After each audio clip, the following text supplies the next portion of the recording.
Boa tarde, gente. Boa tarde, mais uma vez. O Gabriel está falando que quem quiser papel e caneta tem ali também, tá bom? Bom, galera,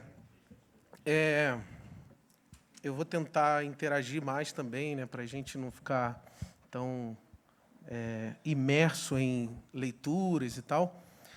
E a minha ideia aqui é fazer uma conversa com vocês sobre aquilo que se repete, ou aquilo que, segundo as hipóteses que nós conhecemos até hoje, se repete ao longo do desenvolvimento dessa técnica, né, dessa prática, dessa performance do sacrifício à qual foram associadas tantas interpretações, tantas diferenças. Então, tanto essa ideia de repetição quanto essa ideia de diferença me orientam ou me orientaram a tentar pensar uma fala, uma apresentação que pretende responder exatamente isso, o que se repete, como se repete, naquilo que se diferencia em torno do sacrifício. E a gente já conversou aqui sobre diversas interpretações, já notamos que várias linhas ou várias tendências interpretativas ficam de fora por uma razão lógico-temporal, tanto do assunto quanto do nosso tempo aqui. Então, a gente já percebeu as possibilidades em torno dessa temática, a gente já percebeu caminhos, alguns convergentes, outros divergentes, ou seja, a gente, de certa forma, já compreendeu a diferença em torno da problemática do sacrifício, e eu queria tentar pensar um pouco metodologicamente, então, na repetição, naquilo que, sobre o sacrifício, a gente poderia identificar, não enquanto uma essência, porque já falamos aqui na problematicidade desse conceito, mas aquilo que, na prática sacrificial, aquilo que, na performance cultica, o ritual do sacrifício, é um elemento, ao mesmo tempo, de repetição e de produção de diferença. Então, eu quero tentar focar a minha atenção aqui e daí fazendo uso de alguns conceitos, alguns autores, para tentar oferecer para vocês essa possibilidade metodológica. Então, acho que a gente parte de um pressuposto de que o sacrifício é dessas atividades ou dessas técnicas mais ancestrais disso que a gente habituou a chamar de ser humano. Nas palavras do Christopher Tschircher, o ser humano é o animal que sacrifica. E essa seria, possivelmente, e no estudo dele, essa seria a tese que ajudaria a gente a explicar, digamos, uma das relações mais básicas que produziram esse ser humano, que é a relação dele com o pavor, ou a relação dele com o mal, a relação dele com a pulsão de morte, a relação dele com o absurdo, a relação dele com o mistério.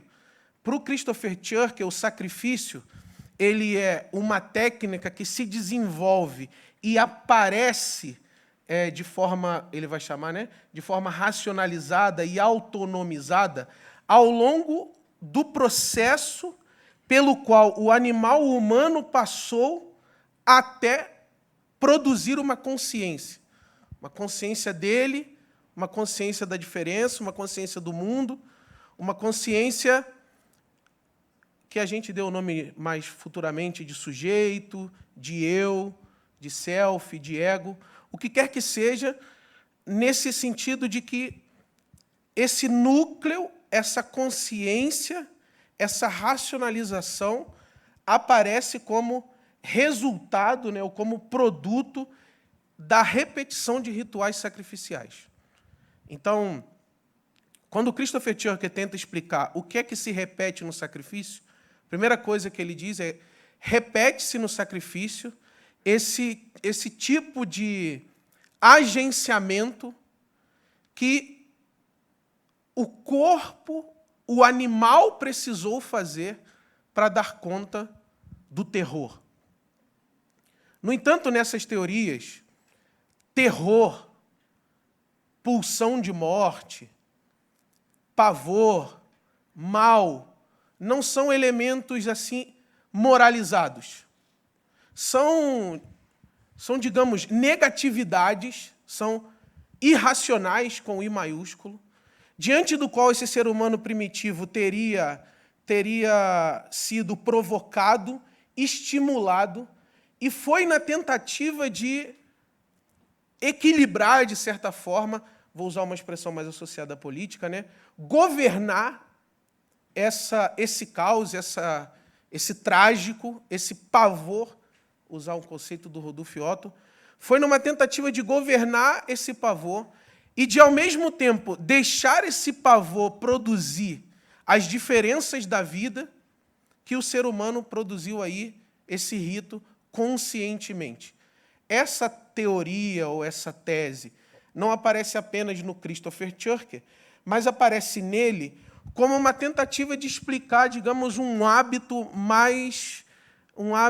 digamos assim, mais fundamental do ser humano, que é o hábito, a repetição, a própria repetição. No início do século XX, surgiram diversas teorias, entre elas, por exemplo, a freudiana, a benjaminiana, e entre elas, digamos assim, os germes do estruturalismo francês, diversas teorias que tentavam responder a seguinte questão: por que o ser humano repete? O que ele repete?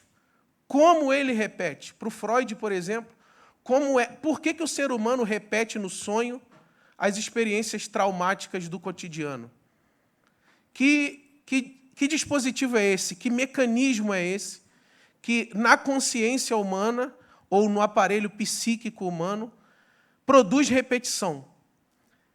O Christopher Tschircher vai buscar as origens religiosas desse processo. E ele vai dizer, então, que o sacrifício é essa prática, é esse resultante, é essa técnica, na expressão do Sloterdijk, que é essa antropotécnica, dentro da qual o ser humano aprendeu a repetir como uma maneira de domesticar ou repetir como uma maneira de habitualizar o pavor, o terror, a pulsão de morte. Esse fora, essa diferença absoluta, essa negatividade. E aí o Christopher Tschircher tenta, no diálogo com Freud, provar que nós teríamos uma memória, nós teríamos uma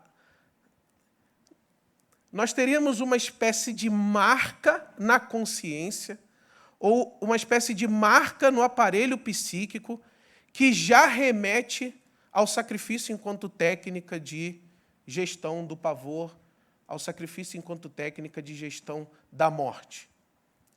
Qual é a tese do Tschircher? O que repete no ser humano?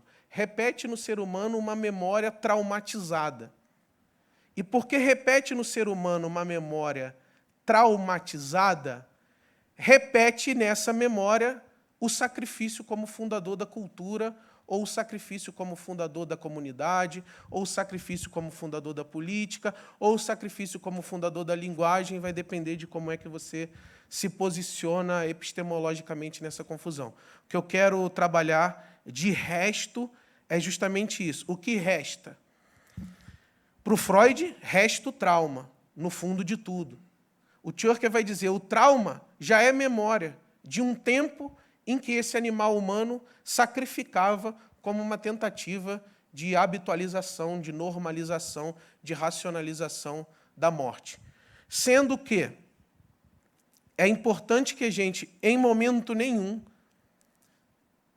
atribua a essa morte, a esse trauma, a esse pavor originário, uma moralização. Porque uma outra provocação que essas teorias nos trazem é justamente o jogo com a morte, é justamente o jogar com a morte, o jogar com o limite, com L maiúsculo, o jogar com o pavor, com P maiúsculo, o jogar com o terror que nos constitui enquanto ser humano. Exemplo. Foi um corpo caído no chão, ensanguentado, baleado, e foi uma certa relação de normalização desse corpo que chamou a atenção da Priscila a pesquisar a relação dos cristianismos com esse tipo de fenômeno. Ou então se a gente fizer uma deriva na teoria hegeliana, para Hegel, o sujeito é produto de um trabalho com a morte. Inclusive, o sujeito é a morte vivendo uma vida humana. O que esses teóricos estão tentando fazer? Houve um tempo, segundo eles, que, numa espécie de limiar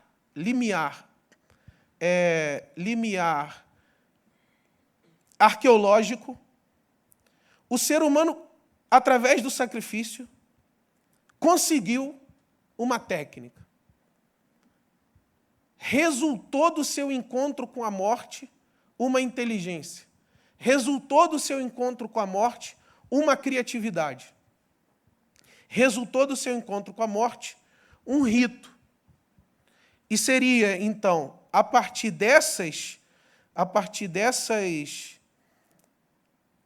digamos assim, a partir desses acontecimentos aí, que a religião teria aparecido.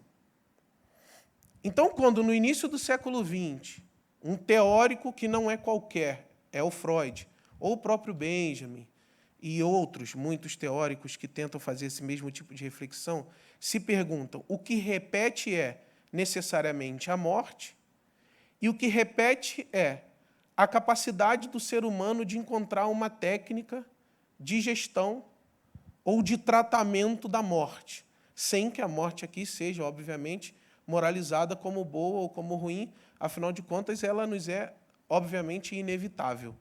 Morte aqui, nessas teorias, não recebe a leitura teológica, por exemplo, de que ela seria fruto do pecado humano, por exemplo. Inclusive, a gente está falando de uma tentativa de recuperar um certo tempo que é absurdamente anterior ao tempo das hermenêuticas, ao tempo das teologias, ao tempo dos textos sobre o sacrifício. Então, lá, nesse tempo, lá, nessa, entre aspas, origem do sacrifício, foi a religião que ofereceu ao ser humano essa capacidade. Tá, mas aí você diz assim, dos anjos, nós temos milhões e milhões de anos. Sim, nós temos milhões e milhões de anos.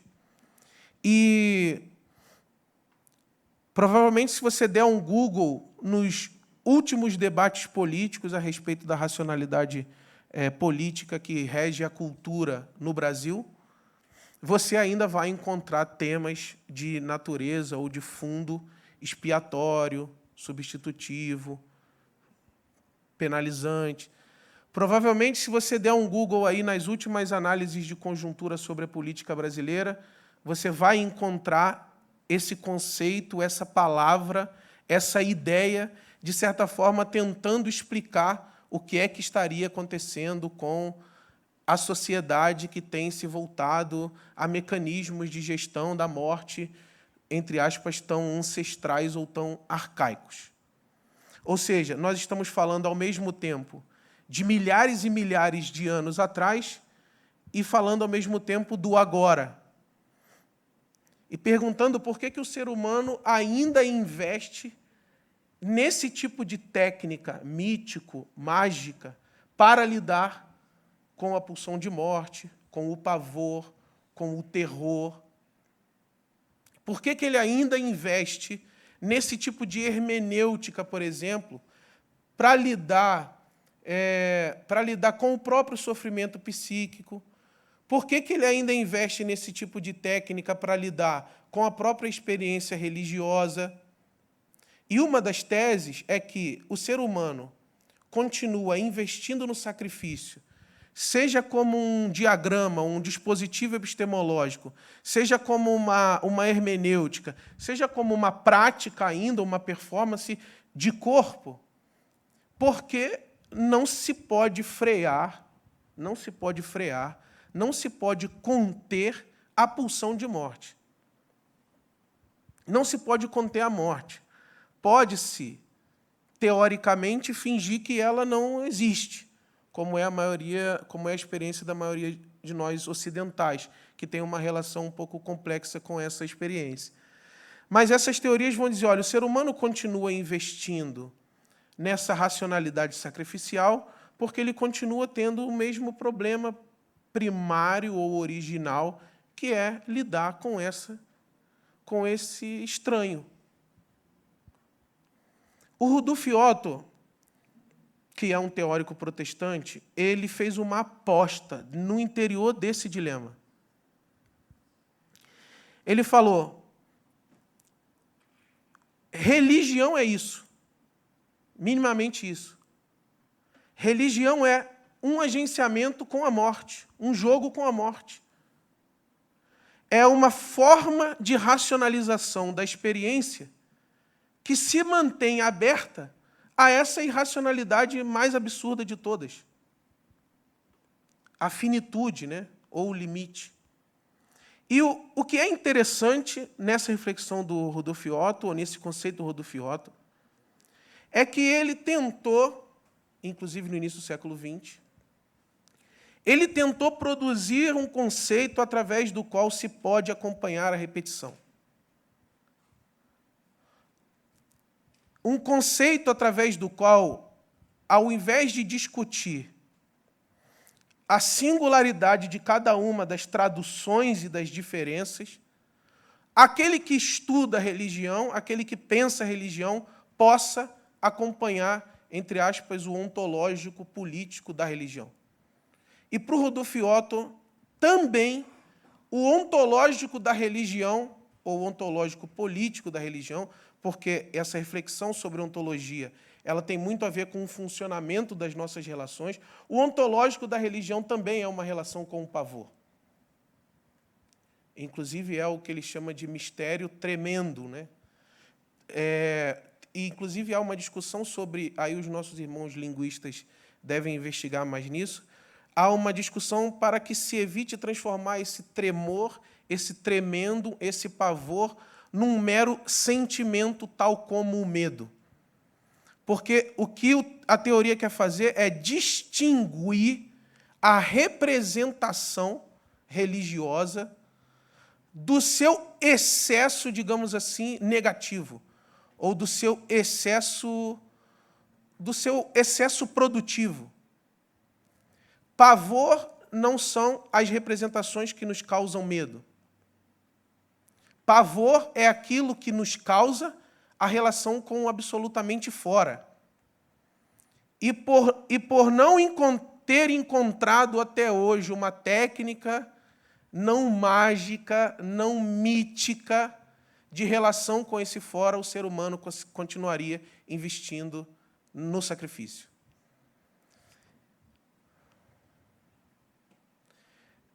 Só que o Rudolf Otto leva isso aqui a uma outra extensão, que é nós investimos no sacrifício por prazer. Porque a relação com a morte não é uma relação apenas... Aliás, o pavor não é marcado apenas por uma repulsa. E aí ele vai jogar com essa ideia. O mistério tremendo é o mistério fascinus. Essa relação com a morte que nos amedronta é também a relação erótica, é também a relação fascinante que nos faz produzir a vida. E por essa via, o Rudolf Otto está colocando no sagrado, não é uma ambiguidade, como diriam os estruturalistas, mas é uma potência, uma dimensão de potência, uma dimensão de relação de gozo, que ajudaria, talvez, a gente a explicar as relações de êxtase, as vinculações entre sexualidade e sacrifício, as relações eróticas com o terror, o pavor, a morte.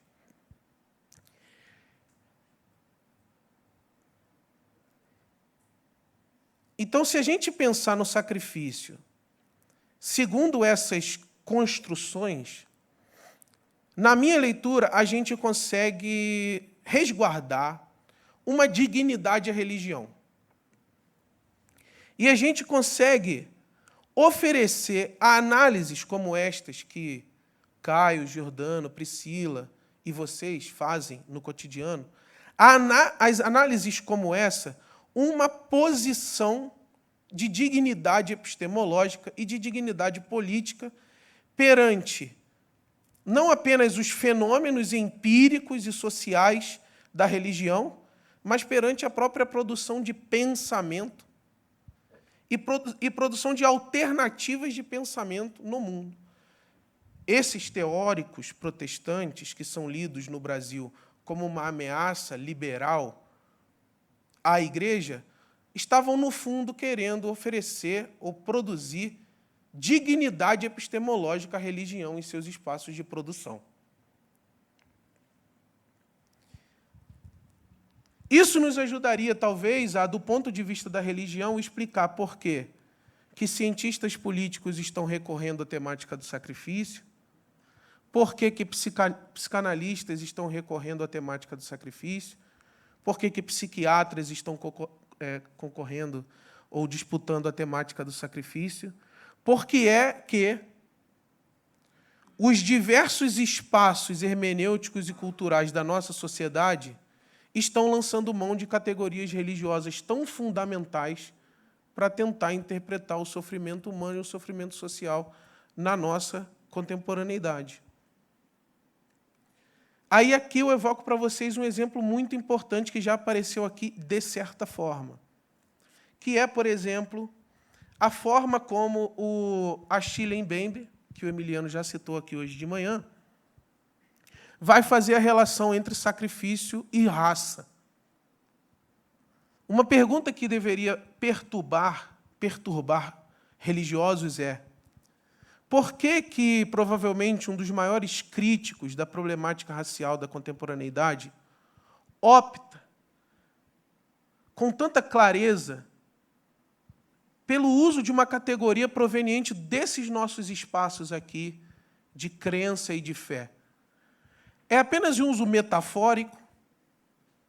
Ou há alguma coisa, digamos assim, mais produtiva, há alguma coisa mais transversal, há alguma coisa mais, inclusive, de um nível assim de longa duração presente nesse conceito? Na Crítica da Razão Negra, o Achille Mbembe ele diz explicitamente: há que se comparar o trabalho que a noção moderna de raça produz a um ritual sacrificial. Olha aí, Caião. Explicitamente. Depois de descrever de maneira profunda a problemática racial da modernidade, ele insere no interior dessa reflexão esse conceito e vai dizer que é possível fazer uma analogia paradigmática entre a problemática do sacrifício, entre a ritualidade, a performatividade sacrificial e a problemática da raça. Na necropolítica, quando ele está discutindo soberania, ele também vai dizer isso. Ele vai dizer que a soberania é fundada não na decisão sobre vida, mas na decisão sobre morte. Ele vai transformar a morte numa espécie de ontologia da política. Transformar a morte numa ontologia da política. E com a dupla Hegel-Bataille, vai tentar entender como é que a gente poderia dizer que a política no Ocidente recorre a esses paradigmas sacrificiais. Você falou de autodestruição, não foi? De manhã. E aí ele vai falar, opera algo de sacrificial no suicídio? Opera algo de sacrificial na tortura ao outro? Opera algo de sacrificial no trauma da experiência colonial? Aí o Israel compartilhou uma citação do Fanon que tem o mesmo fundo. Opera algo de sacrificial naquilo que o Fanon vai chamar de complexos psíquicos ou complexos subjetivos da experiência colonial? A minha hipótese é que esses autores não estão utilizando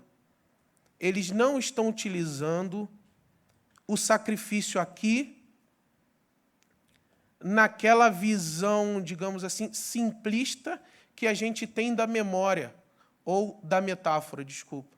Eles estão utilizando o sacrifício aqui como esse paradigma analógico que vai operar não apenas a construção da religião com R maiúsculo e no singular, mas das religiosidades que nós desdobramos dessa experiência que o ser humano faz com a morte. E daí a minha sugestão para a gente aqui é que, conjuntamente a pensar as diferenças sobre o sacrifício, a gente consiga produzir também leituras, conceitos, estratégias que nos ajudem a acompanhar esses processos epistemológicos da religião que estão acontecendo do lado de fora da religião, digamos assim, das confessionalidades, das práticas chamadas religiosas na nossa atualidade. Em que o sacrifício poderia ser analogizado ao racismo? A citação, por exemplo, de que o mercado exige sacrifícios de vida humana. Em que sentido o mercado poderia sacrificar? Em que sentido o trabalho poderia sacrificar? Com que conceito de sacrifício a gente vai trabalhar para dizer que aquilo que está acontecendo, digamos, numa esfera da sociedade crida como secularizada, tem a ver ou analogicamente funciona como um sacrifício? A hipótese, talvez, desses primeiros autores, seja na psicanálise, seja na psiquiatria, seja o Achille Mbembe, é que a gente precisa retroceder ao ponto em que o ser humano produziu um trabalho mágico para lidar com a pulsão de morte. E aqui eles estão fazendo uma espécie de arqueologia não convencional, que é o seguinte, eu cito: que arqueologia seria essa? Seria de retroceder no próprio percurso das teorias e no próprio percurso das experiências religiosas, até que o ponto em que algo ficou obscuro ou não tematizado seja recuperado. Aí eles vão dizer, só é pensamento aquilo que não esconde o próprio não dito. Mais incessantemente, o retoma, o desenvolve e pode, eventualmente, reproduzi-lo com originalidade. Essa ambivalência aqui. E aí eu tenho uma pergunta importante sobre as nossas conversas, que é: a morte de Jesus repete o quê e difere o quê? Se a morte de Jesus é um sacrifício, ela repete o quê e difere o quê? Em relação a essa guerra que o humano faz com a pulsão de morte, Deus é o nome da pulsão ou Deus é uma hermenêutica racionalizada para lidar com a pulsão? Deus é um dispositivo mágico através do qual o ser humano aprendeu a lidar com esse fora, ou Deus é o próprio nome do fora? E eu acho que esses estudos sobre sacrifício nos ajudam a montar esse paradigma, através do qual a gente vai fazendo as analogias, a gente vai fazendo as leituras paradigmáticas. E se é verdade que essa conversa sobre a morte faz emergir uma espécie de uma racionalidade própria, talvez seja exatamente por isso que a gente precisa de um conceito de religião que ajude a gente a acompanhar essa problemática. Se todas as vezes que falarmos de morte com M maiúsculo, ou de pulsão de morte, o ser humano vai remeter a si mesmo e o próprio pensamento a uma experiência mítico-religiosa ou mágico-religiosa, a gente precisa mais do que nunca de produzir um conceito que acompanhe esse movimento. Ok, já acabei. Que acompanhe essa relação. Se é o conceito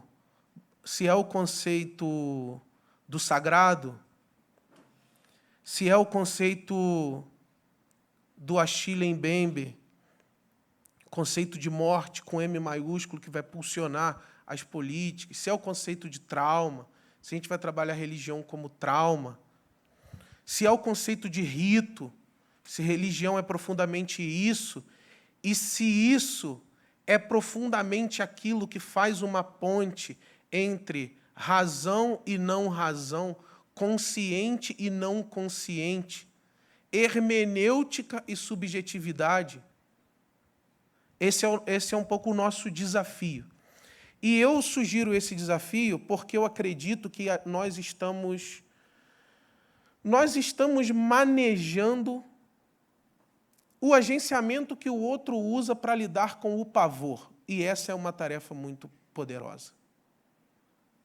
Tipo assim, repetir Santo Anselmo de forma irrefletida, num tempo onde a satisfação penal é utilizada como reprodução de racismo sistêmico, estrutural, é uma responsabilidade religiosa muito, muito profunda, muito pesada. Repetir Wayne Grudem na favela, onde o corpo baleado, ensanguentado, é abandonado por dias, por horas, é uma responsabilidade, é um poder muito gigantesco. E eu acredito que a gente precisava manejar esse poder com um pouco com estratégias conceituais um pouco mais bem acabadas e responsabilidade pastoral. Porque, no fundo, se o outro vem conversando com a gente sobre o complexo psíquico, apreendido, incorporado na experiência colonial, com que cristianismo, com que noção do que é a nossa religião a gente vai mediar esse tipo de interação, esse tipo de conversa, esse tipo de relação? Com que transferência, né? Com que transferência a gente vai mediar esse tipo de relação? Então, a minha sugestão é, nós, os pastores mais um pouco, né? Mas nós, e os teólogos e teólogas também, nós manejamos a morte, de certa forma, quando a gente joga com a morte, né? Essa negociação, né, que vocês já falaram, que é incontornável mesmo. Mas, ao jogar com a morte, que signos, que conceitos, que palavras, que autores, que teologias a gente vai oferecer como ferramenta para tocar nesse lugar, né? Para oferecer para o outro repertório para lidar com esse pavor, que é o nosso pavor constitutivo. Como você agencia a morte do outro e para o outro? Que ela passa, ela está passando, ela sempre está passando, e o sacrifício é uma das formas privilegiadas de se relacionar com ela, né? O sacrifício é uma das formas privilegiadas de se relacionar com ela. Então, na verdade, tem dois convites, ou tem duas propostas, que é a proposta conceitual e a proposta pastoral. Que é também uma proposta, entre aspas, psicopolítica, né? Que vai sempre ser o nosso approach teológico sobre o sacrifício. Ele não vai ser lido apenas como uma confissão ao interior da religião, mas ele sempre vai ser lido como uma técnica que vai ajudar esse outro, esse irmão, essa irmã, a lidar com aquilo que corrói, com C maiúsculo, né? Com esse deserto, para citar o Derrida. Para o Derrida, esse deserto. O sacrifício é a melhor forma de transpor o deserto, ou é aquela técnica que você coloca entre o deserto e o futuro, né? Entre o deserto e a promessa. Então, é um poder, né? E a gente, de certa forma, maneja esse poder na nossa contemporaneidade, e parece que aqueles que não são religiosos estão percebendo digamos assim, o transbordamento disso a práticas não religiosas, né? seja a clínica, seja a política, mas especialmente a clínica e a política. E, por fim, eu diria que, então, se é verdade que a morte, se é verdade que não podemos frear a morte e que o sacrifício vai continuar sendo uma técnica de lidar com ela, né? É verdade também que a hermenêutica não pode morrer. E a gente acionar sempre as mesmas técnicas hermenêuticas para lidar com esse trabalho da morte, ou para lidar com a forma como a religião lida com a morte. Se é verdade que a morte não pode parar, é verdade que a hermenêutica também não pode. E aí a minha sugestão é que, pastoralmente, ao fazer recurso exclusivo a uma teoria hegemônica sobre o sacrifício, nós estamos jogando com o regulamento debaixo do braço em relação à nossa responsabilidade de responder ao poder da morte. Requer mais.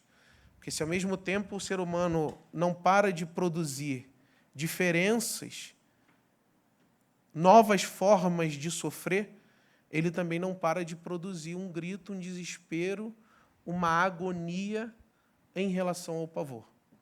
Acho que essa é um pouco uma tarefa metodológica, né, que eu queria compartilhar com vocês, e aí sugerir, especialmente para essa reflexão entre a psicanálise, a psiquiatria, as filosofias da mente e o sacrifício, esse texto, A Sociedade Citada, capítulo 3.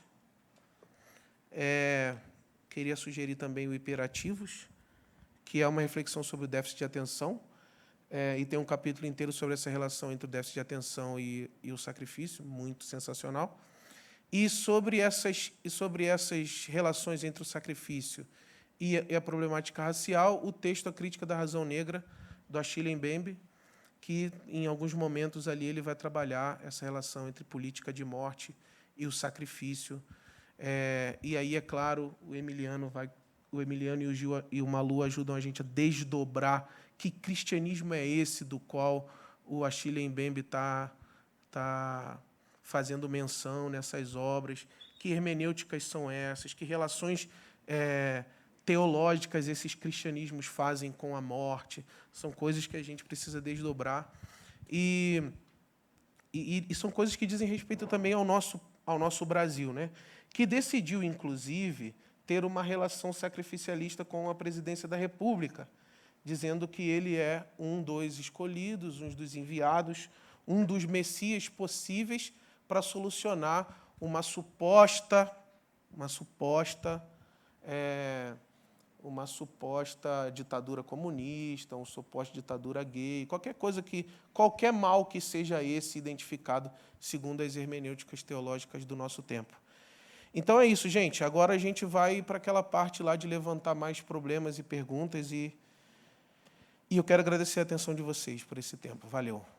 Davi.